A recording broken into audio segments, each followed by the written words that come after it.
Hello, my name is Kieran Hayes and welcome to my Nikon Z8 memory bank settings video.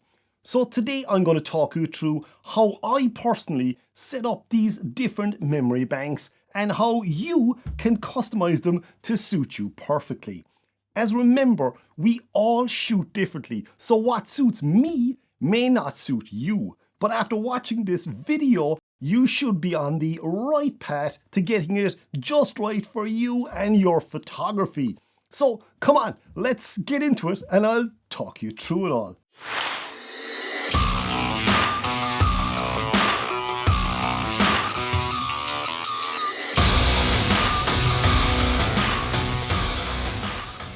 After my last video on how I set up my Nikon Z8's focus settings and how I use focus handoff or boosted subject detection, as I like to call it, I got a lot of messages from people asking me for a quick video on my memory bank setup. So here we are. So what are memory banks? Well, they basically give you the option of completely changing your camera's behavior and a whole load of camera settings in a split second. This is incredibly handy if you shoot multiple genres of photography, or let's just say, for example, you're out shooting landscapes and you suddenly spot one of those incredibly beautiful portrait shots of a friend or a family member out of the corner of your eye. You can simply pop from one mode, like shooting still landscapes, into moving portraits in a split second. So this will change your focus settings, including your subject detection modes, your aperture, ISO, even your ISO mode, your shutter speed, and more. Meaning instead of fumbling around with your settings and trying to figure out what you're doing now, you'll actually be taking those shots. Now the cool part is memory banks are live settings and are not set in stone. So when you change your shutter speed, aperture, or ISO, for example, in bank A, and then you go over to bank B, when you go back to bank A, your settings are exactly where you left them. I personally really like that setup as it's more fluid and in the moment, so you can quickly swap from bank to bank and your settings will still be right for the current lighting conditions. I have my memory banks set up more or less the way I want them, but I'm still tweaking my setup. A year later, I'm still doing it, as the way I shoot changes. It's a work in motion, I guess you could say, really. But the only thing I don't change is the focus system I use or the settings of the function buttons, the FN buttons in the different banks, as my aim is to always keep my photography as consistent and as simple as possible, and not to get too distracted from capturing moments by the setup I'm using. Muscle memory can then take over completely and I barely have to think about what I'm actually doing with my camera, so I can focus more of my attention on capturing the moment then, or being in the moment to capture the image. My memory banks are set up like this. Memory bank A is set up for portraits, as I'm a fashion and portrait photographer. Memory bank B is for landscapes, product photography, real estate photography, so it's primarily for still subjects or subjects that are moving quickly. Bank C is for wildlife or normal sports, so basically fast moving subjects in fairly good lighting conditions, and that's important, fairly good lighting conditions. Bank D then is for low light portraits and wildlife or high speed sports, so if I'm shooting in very low light conditions or with very high shutter speeds in lower light levels, this is my go-to setting. So bank C and D complement each other nicely there again. I'll get into the few specifics or the differences in those there now in a couple of minutes, so stick with me for that. Now you can of course change these around to whatever order suits you best. And these settings that I'm going to show you here now also might not suit you, but that's not the point. The point here is understanding how you can get it all working right for you in the first place. So let's say you're a wildlife photographer, for example. Then bank A is obviously going to be your wildlife. Yes, it's truly that simple. Now you might be thinking this sounds so complicated. Changing all these settings and storing them, how do you even do that? Well, it's really not. It's actually very simple. And while I use 4 banks, you might only need to use 2 banks. And if that's what works for you, then that's absolutely perfect. The first step is to set up a button so you can quickly swap your memory banks. And for me, that's the FN3 button. So now I just press the FN3 button and rotate the rear command dial to change banks. The reason I set my memory bank shortcut to FN3 is because I'm using the front 2 FN buttons for my boosted subject detection autofocus settings. I've a full video on that, which I'll leave in the description below. If you haven't watched that, then you really need to. It's not quite life-changing, but it will improve your focus accuracy. So we're in bank A now. So how do we program it? Well, anything we change in the top 2 menus will only affect bank A and will be stored in memory by the camera. Once we change a setting, that's then stored again by the camera. These settings are what I like to call live settings, which means they are flexible and move with you on a shoot. And they are not set permanently. But once you set them, they will stay like that until you change them again in that memory bank. So what are my portrait settings for bank A? Well, my camera is set to full manual mode with my standard boosted autofocus setup in AFC. So that's wide area AF, large with subject detection, as my subjects will be moving. And I have my ISO set to auto ISO with a max of ISO 1600. For me, that's as high as I like to normally go in this memory bank. And yes, we all have different tolerances to ISO, so please do suit yourself on that one.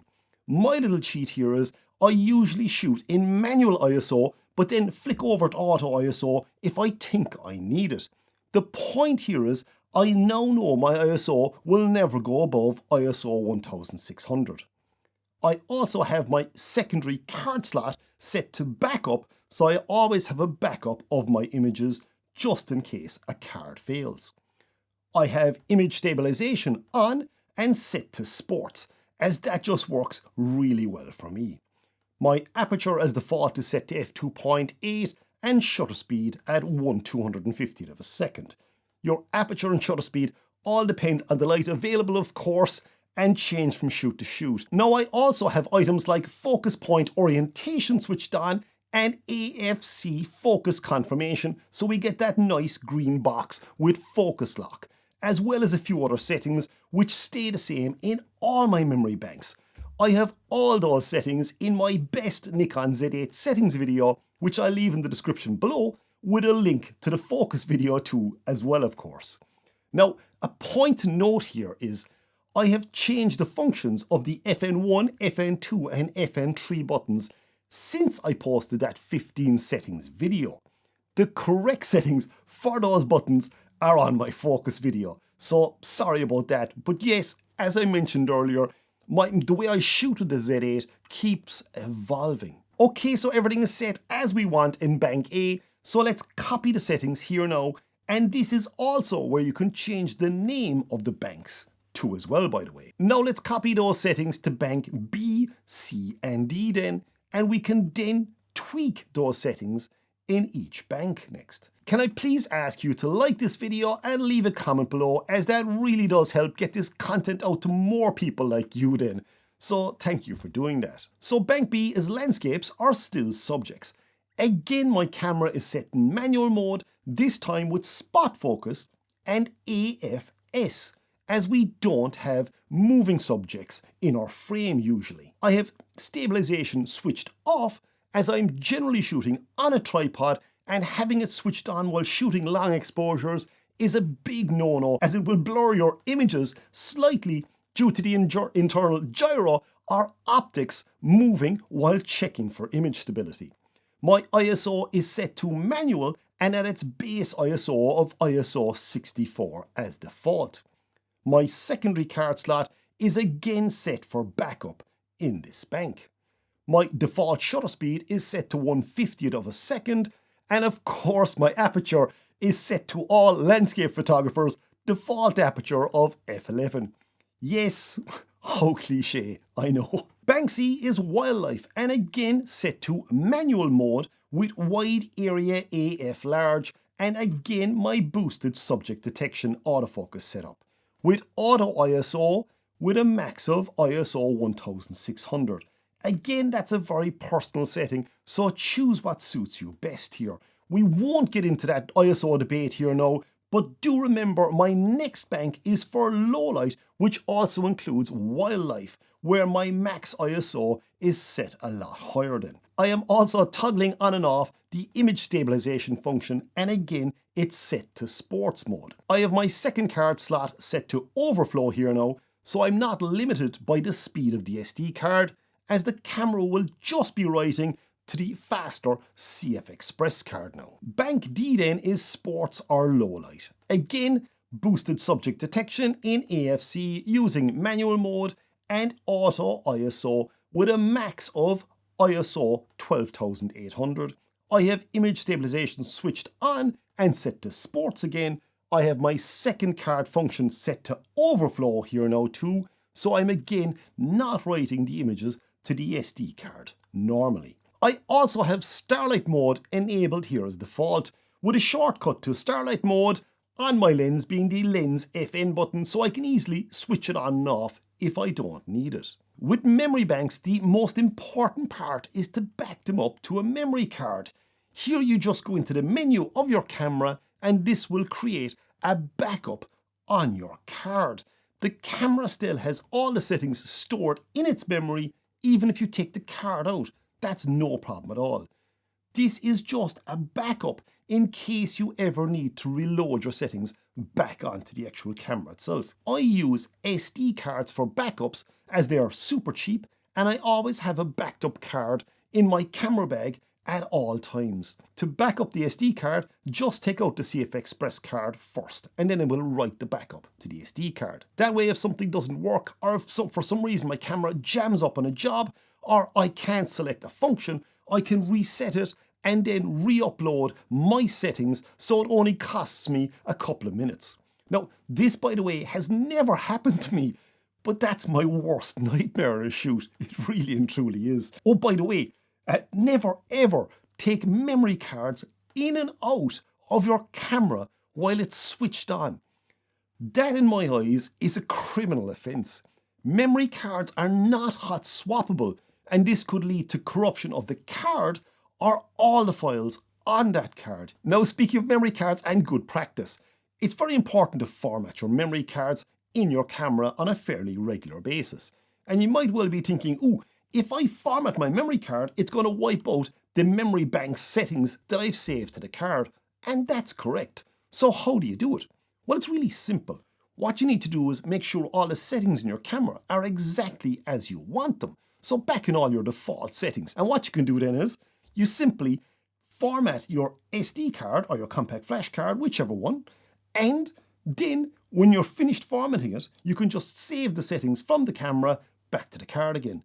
So that way you still have your backup now, and you've also reformatted your memory card, or even better, memory cards in your camera. So it's favorite time again, and can I please ask you to like this video and leave a comment below if you liked it, or if it helped you, as that really does help get this content out there to more people like you then. So thanks a million for doing that. Now, if you'd like a complete run-through video of all the settings I apply, then please do let me know, and I will do a longer version of this video showing a more detailed view of my exact settings. I'll actually even reset my camera back to factory default and show you how I set everything up. The only reason I haven't posted all of these settings is in this video is, I suppose, really it's going to make the video very long, firstly, and secondly, these settings suit me and the crazy amount of genres I work in. So they may not suit you.